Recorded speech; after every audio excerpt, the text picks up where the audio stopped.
They get milked till they're about 7 weeks old, and then they're weaned and moved into a social wean pen where they have to learn how to eat and drink together.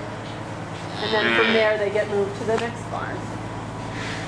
We try to do everything in stages that are less stressful on the animals.